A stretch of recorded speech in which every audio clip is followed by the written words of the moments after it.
Muy buenas tardes y bienvenidos y bienvenidas a este lanzamiento por parte de la Escuela de Tainte de los webinars. Hoy tenemos el placer de contar con una compañera, amiga y gran profesional, Ángeles Ponce. Buenas tardes. Hola. Y con ella vamos a adentrarnos en esta aventura de los webinars al que he llamado T, acepto. Y en esta ocasión, para poder ir adentrándonos en temas relacionados con la discapacidad y las neurodivergencias dentro del ámbito familiar, hemos decidido llamar a este primer webinar y tratar el tema del diagnóstico a la aceptación.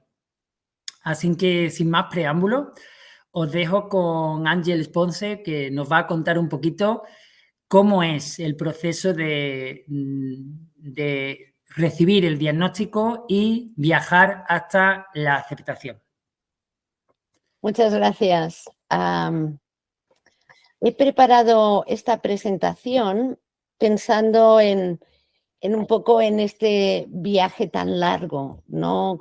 Que a veces tan largo y difícil y cuesta arriba, que es desde el momento en el que conocemos el diagnóstico hasta llegar a la aceptación. Y un poco os voy a dar una serie voy a intentar contar qué es lo que nos puede estar pasando y voy a terminar dando unos pequeños tips, ¿no? O herramientas que yo creo que son muy útiles, ¿no?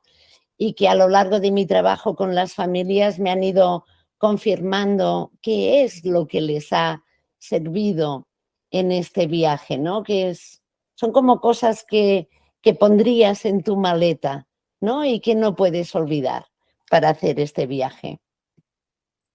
La primera cosa que os quiero señalar es que el impacto es distinto para cada persona, es distinto para cada familia, ¿no? Depende de muchos factores. Depende del tipo del diagnóstico, qué recursos tengo yo como persona, qué información tengo antes, ¿no? Acerca de lo que me están contando, ¿no? Así hay familias que pueden conocer el diagnóstico durante el embarazo, por ejemplo, y hay otras familias que conocen el diagnóstico muy tarde, incluso no llegan a conocer el diagnóstico. Yo creo que es importante señalar esto.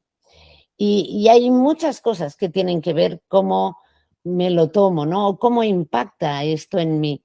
Pero una de las cosas más importantes son las expectativas que tenemos todas las personas humanas acerca de lo que es tener hijos, acerca de lo que es hacer de madre o de padre. Vivimos en una sociedad en la que, bueno, hacer de madre o de padre está bastante idealizado, ¿no? Se dice mucho, ¿no? O quizás habéis oído hablar de que cuando eres madre o padre no es una gran responsabilidad, te vas a sentir realizada, realizado. Tener hijos es lo más grande que te puede pasar, ¿no? Está como muy idealizado y nadie nos cuenta o tampoco queremos saber que tener hijos redonditos, ¿no? Sin ninguna dificultad, pues no es tan fácil, ¿no? A veces pasan cosas antes, durante el embarazo, durante el parto, pasan cosas después, pero lo cierto es que antes de tener hijos no queremos oír hablar de ello. Es una idea que retiramos de la mente y como si no nos pudiera pasar y naturalmente no queremos que eso nos pase. Por tanto, no estamos preparados para recibir un diagnóstico. Una parte importante también del diagnóstico es que nos impacta a todos, no solo a mí como persona o a mí como madre, ¿no? El diagnóstico impacta en la pareja, el diagnóstico impacta en los hermanos que pueda haber en la familia, en los abuelos, en los amigos, en el resto de la familia, ¿no? El saber que a tu hijo le va tiene unas necesidades especiales o va a tener unas limitaciones debido a un síndrome, el que sea, ¿no? Eso tiene un impacto que es como esta onda expansiva que he puesto, ¿no? En el agua, ¿no? Que afecta a todo el mundo y que todo el mundo va a llevar pues en función de cómo pueda, de qué recursos tenga.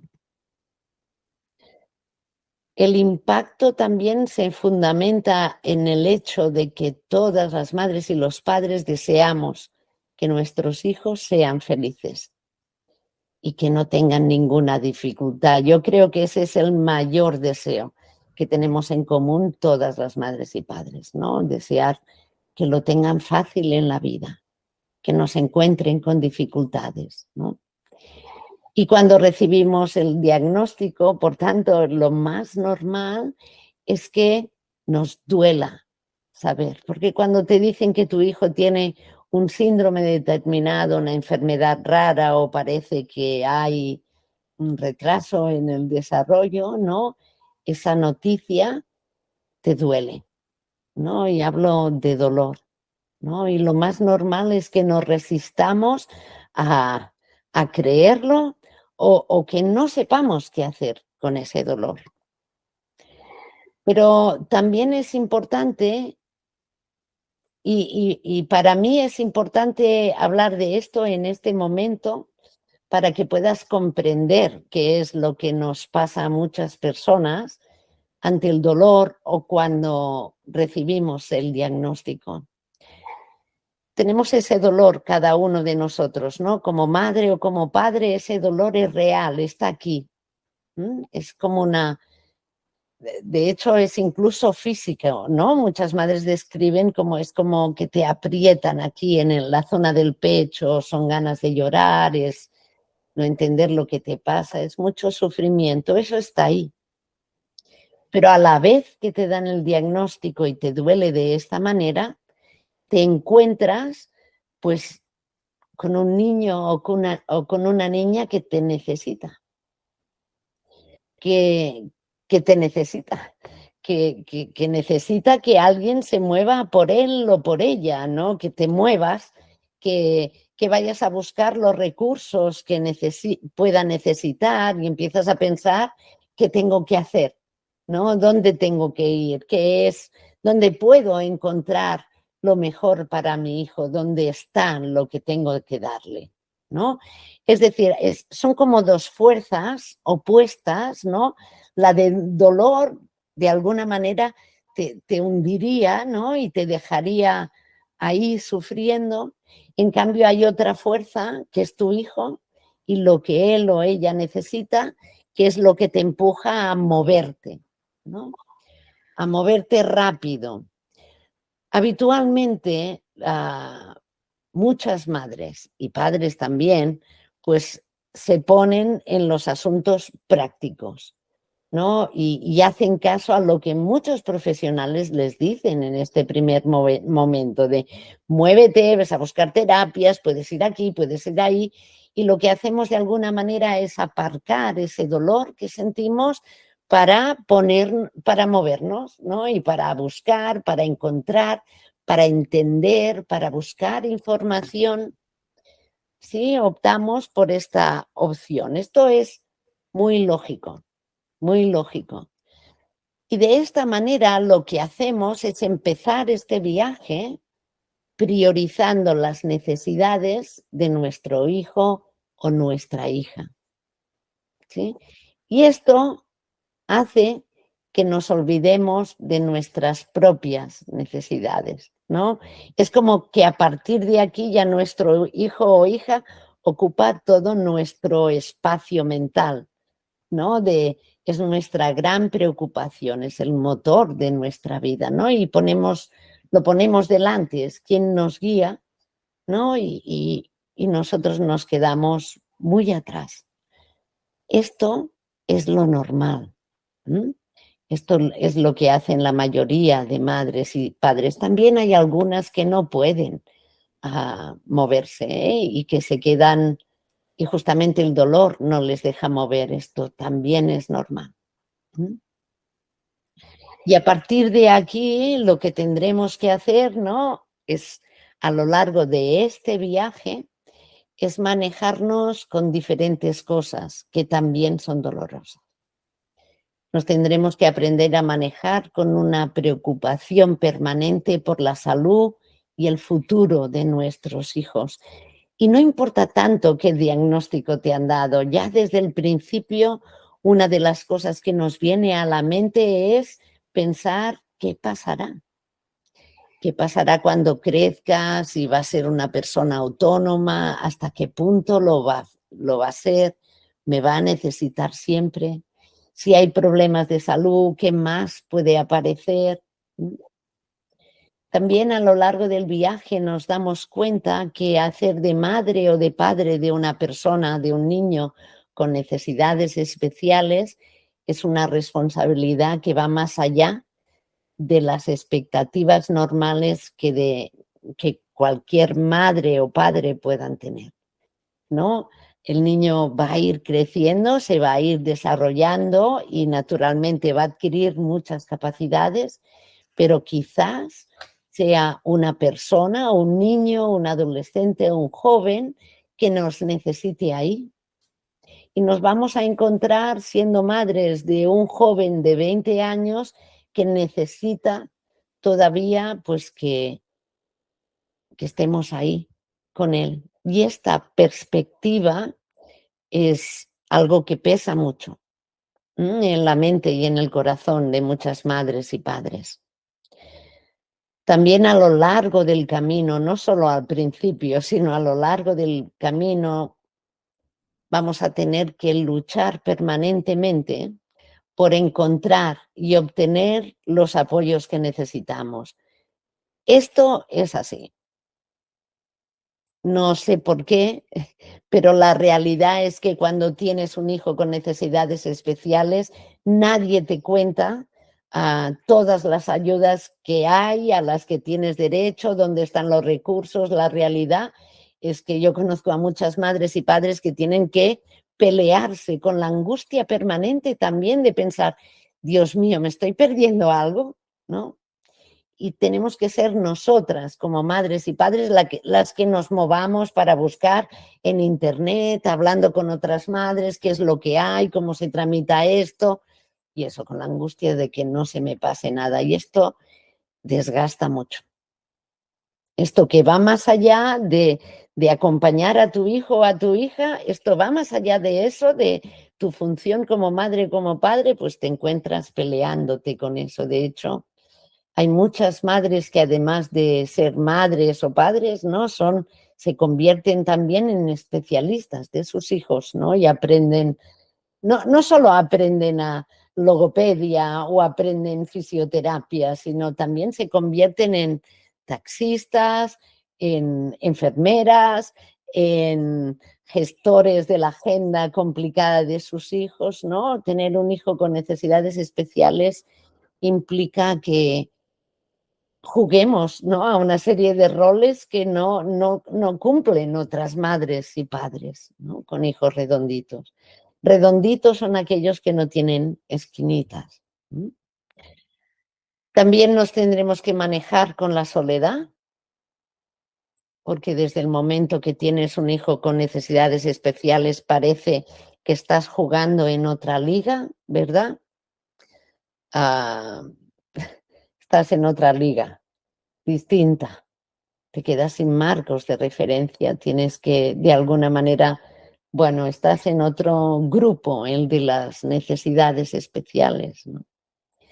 Nos tenemos que manejar con la incertidumbre también, el no saber hasta dónde llegar, no saber qué es lo que va a pasar, no saber si qué estamos haciendo ahora va a servir o no va a servir, ¿no?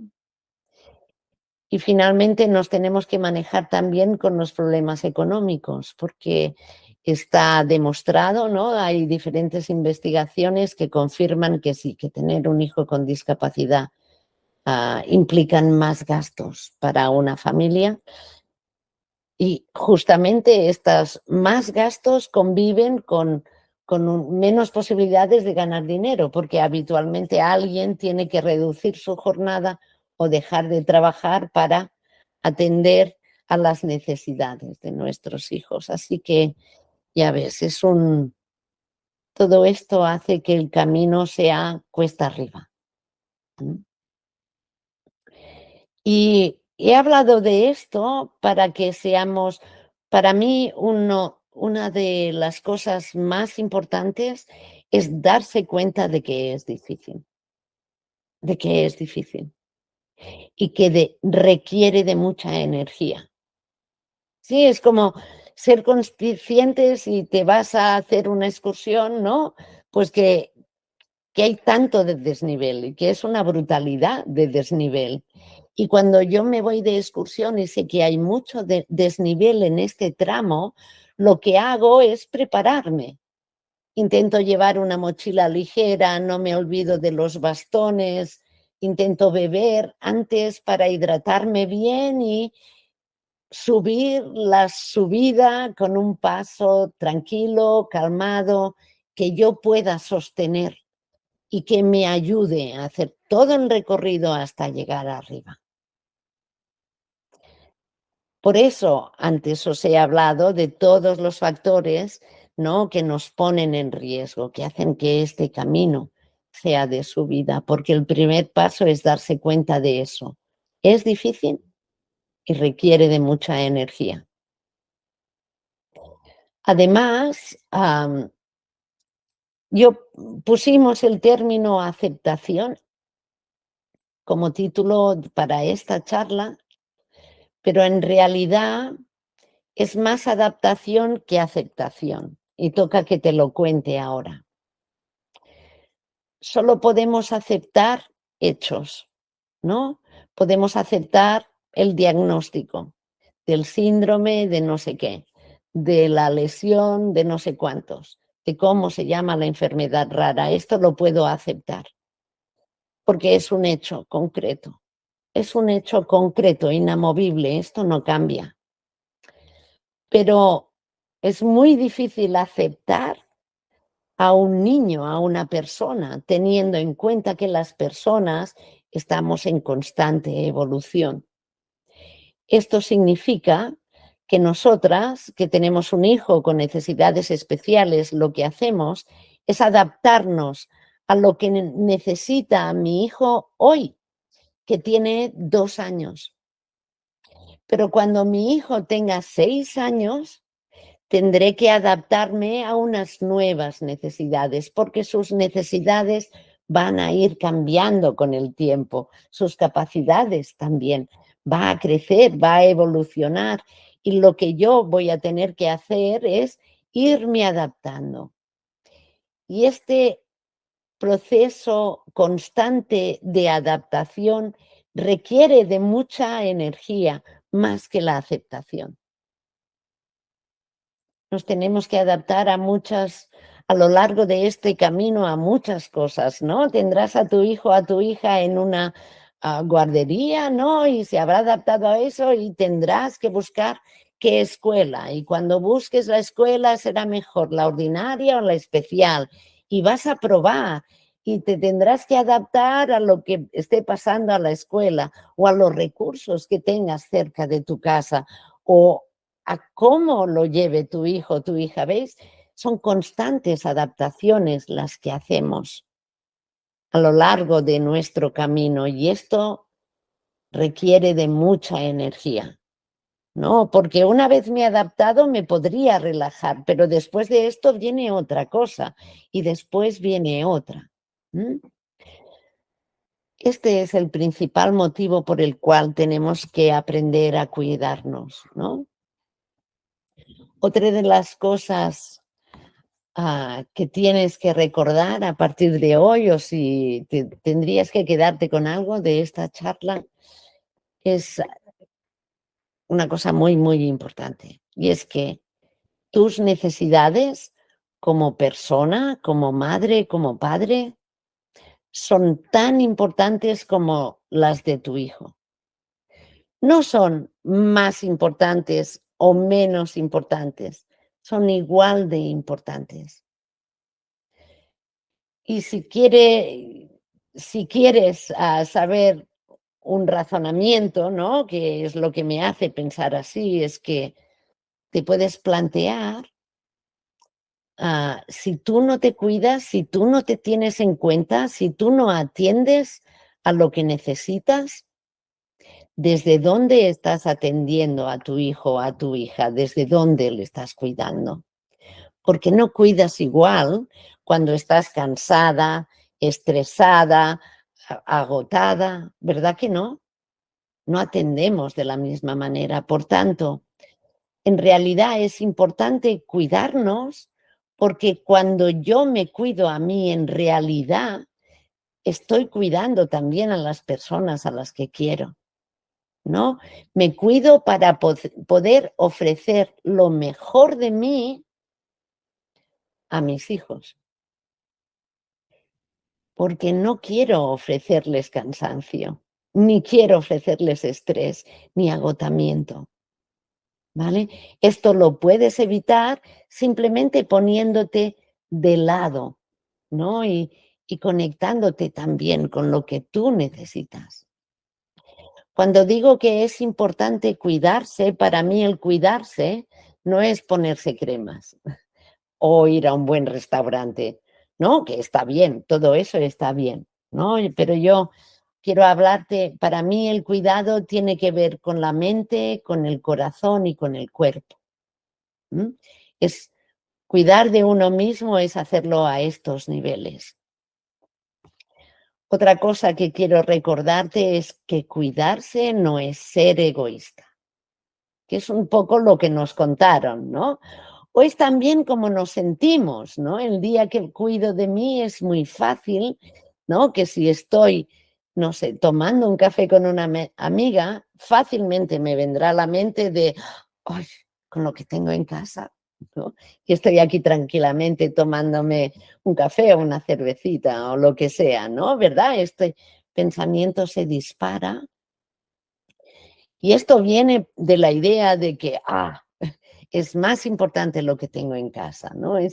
Por esto te lo voy a ir recordando, cuidar de ti no es egoísmo, cuidar de ti es cuidar de los demás, es ofrecerles lo mejor de ti, por eso te cuidas. ¿M? Cuidar de la mente, te voy a dar algunas ideas, a estos 3 niveles. ¿Qué cosas tenemos que tener en cuenta cuando a nivel de lo que pasa aquí dentro de esta cabecita? La primera idea que deberías de desterrar es que, o al menos deberías de recordar que la madre o el padre perfectos no existen. Eso solo sale en las películas. Todas las madres y todos los padres cometemos errores. Todos, incluso yo, que tengo una carrera, que soy terapeuta familiar, que asesoro a familias, que formo a equipos de profesionales, yo como madre me equivoco. ¿Por qué? Porque soy humana y no soy perfecta, ¿sí? Métete eso en la cabeza, la madre y el padre perfectos no existen. Y esta idea es muy importante. ¿Por qué? Pues para bajar el nivel de autoexigencia que parece que como madres y padres traemos de fábrica, ¿sí? Naturalmente queremos hacer lo mejor para nuestros hijos. Eso, piensa eso, está bien, pero al lado de esta idea también tienes que recordar que te vas a equivocar. Cuenta con ello, te vas a equivocar. Por más que en este momento intentes tomar las mejores decisiones para relacionadas con tus hijos, ¿no? Y seguramente lo haces desde aquí, desde este buen corazón, esta buena intención, quiero lo mejor para mis hijos. Al lado de esto hay la posibilidad de que te equivoques, incluso hoy, sin quererlo, porque solo eres humana, porque todos cometemos errores. Así que no aspires a ser la mejor madre o el mejor padre, ¿no? Aspira a hacer lo mejor que puedas, ¿no? Así ya bajamos esta autoexigencia que llevamos todas dentro. También es importante tener expectativas razonables. Y para mí, expectativas razonables son expectativas a corto o medio plazo, ¿sí? No se trata de dejar de tener expectativas, ¿no? Porque son importantes, es importante que es saber dónde quieres llegar o saber qué es lo que quieres conseguir, pero no hace falta que sean muy, muy grandes, ¿no? Tenerlas a medio, corto plazo, razonables, te va a ayudar más que sean enormes, ¿no? Porque las grandes expectativas habitualmente no se alcanzan nunca, ¿no? Las expectativas razonables tienen la ventaja que las puedes conseguir y por tanto disfrutar y saborear. Por tanto, podrías intentar regular estas expectativas. Otro aspecto importante que viene de la mente es abandonar el control. ¿M?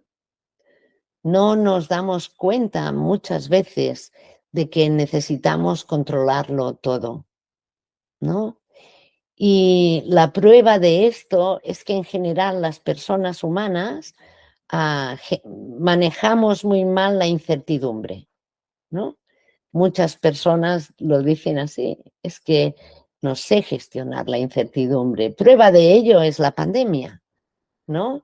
Am, Nos quedamos todos encerrados en casa y las personas no, muchas personas no dejaban de preguntar, ¿y esto cuándo se termina? ¿Y esto cuándo se termina? Necesito saber cuándo se termina, ¿no? Hay cosas en la vida que no podemos controlar, no lo podemos controlar. Y para mí justamente esto es la aceptación. La aceptación es saber diferenciar entre las cosas que no puedo controlar y las que sí. Y la aceptación está aquí, en las cosas que no puedo controlar y que por tanto tengo que aceptar. La aceptación es por tanto una necesidad. Necesitamos aceptar que hay cosas que yo no puedo cambiar, ¿no? Yo tengo que aceptar que mi hijo tiene una lesión cerebral, porque eso no lo puedo cambiar. La otra cosa es que además de aceptar esto, yo voy a hacer lo posible, lo que esté en mi mano para estimular a mi hijo, acompañarle, ponerle todos los recursos que necesite para que logre ah, mostrar todas sus capacidades, ¿no? Eso es otra cosa. Pero veis, ¿no? La aceptación es aceptar, es justamente, ¿no? Entender que hay cosas que se escapan a mi control y la vida está llena de estas cosas. ¿M? Aceptar esto también te ayudará a gestionar mejor la incertidumbre. Aceptar que hay cosas que no puedo controlar. También es útil recordar que la mente tiene un sesgo negativo. Es decir, nuestra mente muchas veces no está en el presente, está o en el pasado o en el futuro. Empiezo por el pasado. Y esto lo hacen todas las mentes. El cerebro funciona así, el tuyo y el mío, ¿no? Y tenemos esa tendencia. Nos sentamos en el sofá cuando no tenemos nada que hacer y ya estamos cavilando, ¿no? De alguna manera. Y nos vamos a revisar algo que pasó. Y tenemos la tendencia a machacarnos por lo que pasó. Y eso es una trampa que tiene que ver con algo que te acabo de contar. Todas las personas intentamos tomar las mejores decisiones que podemos con la información que tenemos en cada momento. Y a veces nos equivocamos, cometemos errores. Y una de las trampas que nos hacemos es revisar lo que hicimos y machacarnos por los errores que cometimos en el pasado. ¿Y por qué es una trampa? Porque te estás juzgando ahora con la información que tienes ahora por algo que hiciste en el pasado, ¿no? Eso es una trampa, porque lo que sabes ahora no lo sabías entonces. Y lo que deberías de ver es esa buena intención, ¿no? Que pusiste al tomar esa decisión. Y además no eres perfecta, eres una persona humana, te equivocas. Por tanto, deberíamos aprender a perdonarnos por los errores que cometimos en el pasado y soltarlos, ¿no? No cargarlos en la mochila. Yo os decía, el sesgo negativo es irse a lo mal que lo hice, en referencia al pasado, pero hay otro sesgo negativo, que es tender a pensar lo peor que nos puede pasar, ¿no? Todos tendemos a pensar en eso. La gente tendemos a pensar qué pasaría si me pongo enfermo y en cambio no pensamos qué pasaría si me tocara la lotería. Porque, y esto lo hacemos por supervivencia, ¿no? Este sesgo negativo se corresponde con, sí, con unas herramientas que tenemos en el cerebro que nos ayudan a prevenir, ¿no? Y prepararnos para lo que nos pueda pasar, ¿no?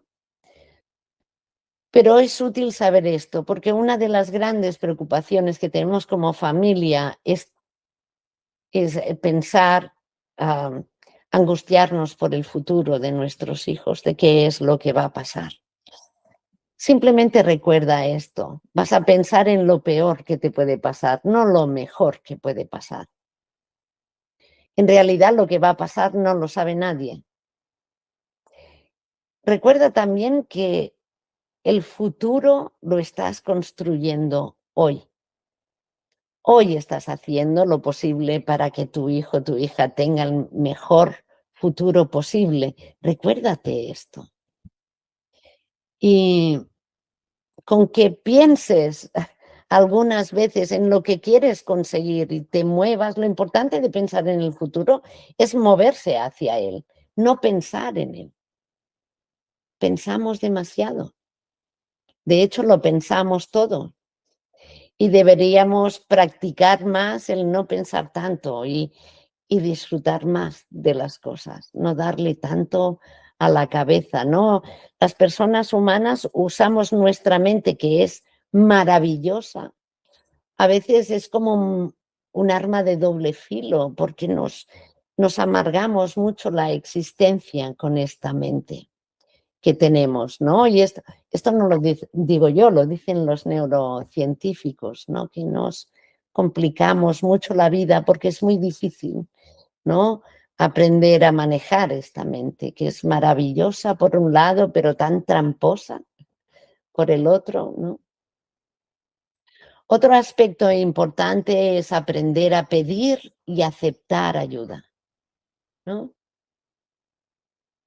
Eso viene también de la autoexigencia. Muchas veces uno de los motivos por los que no pedimos ayuda o nos cuesta tanto aceptarla es porque creemos que nosotros tenemos que poder, ¿no? Y solo somos personas humanas y a veces no podemos con todo. A veces, más de una vez, necesitaremos ayuda. Por eso vamos a buscar profesionales, ¿verdad? Para que nos echen una mano en algún aspecto en el desarrollo de nuestros hijos. Pero también necesitamos la ayuda de buenos amigos, también necesitamos a veces apoyo emocional, porque el dolor que siento es demasiado grande, ¿no? Y acuérdate de esto a lo largo del camino. Seguramente habrá algún momento en el que no. Tú sola o tú solo no vas a poder, por tanto, pide ayuda. ¿Mm? Ah, te voy a hablar un poco del corazón, aunque ya lo hice, ¿no? Y te voy a hablar de la culpa, porque muchas veces nos sentimos culpables, incluso por cosas que no tienen que ver con nosotros, sobre las que no somos responsables, ¿no? Así que sería interesante que te pudieras parar y realmente analizar de qué te sientes culpable. Porque la culpabilidad tiene mucho que ver con la responsabilidad, ¿no? Y a veces es cierto, a veces sin querer hacemos daño a alguien o naturalmente nos equivocamos con algo, claro que sí, eso forma parte de ser humano, pero hay personas que arrastran unas culpas que no son su responsabilidad. Tú no eres la culpable de todo, ¿no? Por tanto, mm, una vez una madre me dijo esto, ¿no? Que perdonarnos a nosotras mismas por los errores que cometimos es el antídoto de la culpa. Cuando yo soy capaz de reconocer que cometí un error y perdonarme por ello, porque no lo hice con mala intención, eso me ayuda a rebajar la culpa. ¿Sí? Hay otro aspecto que nos hace sufrir mucho, y estamos hablando de corazón, y es la distancia que hay entre cómo son las cosas y cómo me gustaría que fueran las cosas. Todo el tramo que hay entre una cosa y otra es donde está el sufrimiento. Recordarnos permanentemente, ¿no? Comparar permanentemente cómo yo quiero que sean las cosas y cómo son realmente, eso nos hace sufrir mucho.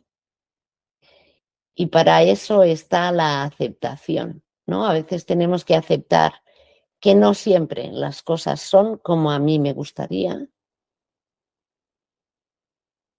y es así.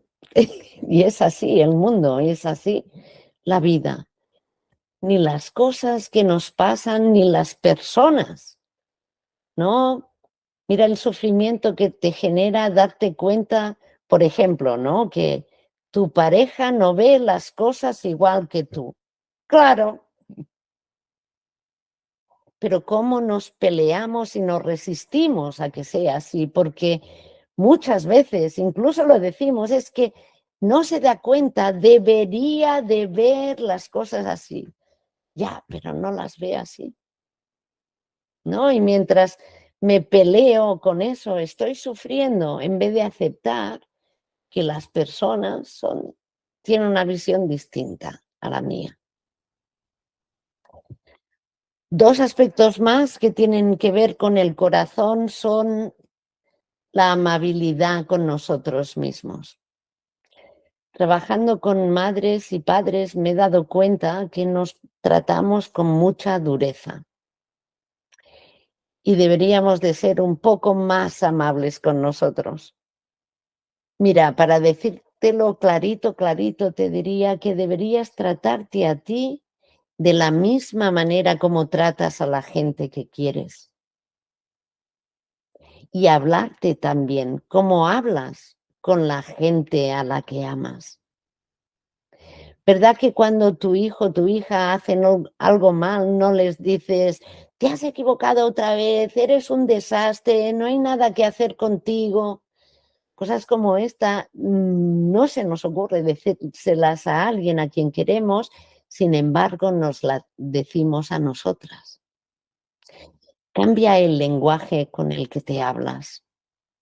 Recuérdate las cosas que sí haces bien, porque seguro que haces muchas, ¿no? Y felicítate, celébrate también las cosas que logras, ¿no? Y mantente en contacto con ese aspecto y trátate con suavidad, recordando que solo eres una persona. Y una cosa que nutre muchísimo el corazón es tener una buena red de apoyo, es cuidar de ella, es dedicarle tiempo. Es un buen antídoto de la soledad. Sentir que tienes personas a tu alrededor y no hace falta que sean 1000, sino sentir que tienes personas que te quieren y que están por ti y que puedes contar con ellas. Pero no te equivoques, esta red no es gratis. Vas a tener que dedicarles tiempo. Tienes que dar de tu parte también. Y para terminar, y esto es muy breve, deberíamos de cuidar del cuerpo. Deberíamos de, porque el cuerpo es, vamos con él a todas partes. Y para mí 2 partes muy fundamentales del cuidado del cuerpo tienen que ver con el descanso y con el movimiento. Muévete. No hace falta que te apuntes al gym. Muévete significa baila tanto como puedas, date paseos, sube escaleras, muévete. Porque cada vez más se está hablando de que la mente y el cuerpo están directamente relacionados, ¿no? Si mueves el cuerpo, también mueves la mente y aireas el corazón. Y un aspecto fundamental, y yo diría que vital, es descansar. No nos tomamos en serio el descanso y lo que hacemos es normalizar tener estrés, no dormir, correr a todas partes. Estamos normalizando un ritmo frenético que nos lleva directos al estrés y a la enfermedad. El descanso es muy importante, muy importante. Y cuando tenemos un hijo con necesidades especiales, muchas veces ese descanso es un bien escaso, así que búscalo y disfrútalo. Y creo que hasta aquí esta exposición acerca de este camino. Antes de dejar la pantalla, decirte que me puedes encontrar en Instagram. Instagram es el lugar donde más o menos voy compartiendo contenido, cosas que aprendo de las familias, cosas que hago también. Si quieres seguirme en Instagram, me encontrarás ahí. Pero también puedes visitar mi página web o también me puedes escribir si quieres y hablamos. Así que muchas gracias. Dejo de compartir la pantalla para estar con vosotras. Muchas gracias, Ángeles, por acompañar, ¿no? este primer webinar y hablarnos de ese proceso tan importante que las familias afrontan desde que reciben el diagnóstico y que, como bien has dicho, me ha gustado mucho esa parte, es un proceso de adaptación continua. Ha sido muy bonita la parte en la que has hecho referencia a ello. Me quedo con una frase que te he oído decir para despedirnos de este primer webinar, que sería recordar siempre que si mueves el cuerpo, mueves la mente y aireas el corazón. Muchas gracias, Ángeles, y espero que volvamos a tomarnos otro té juntos. Espero que sí.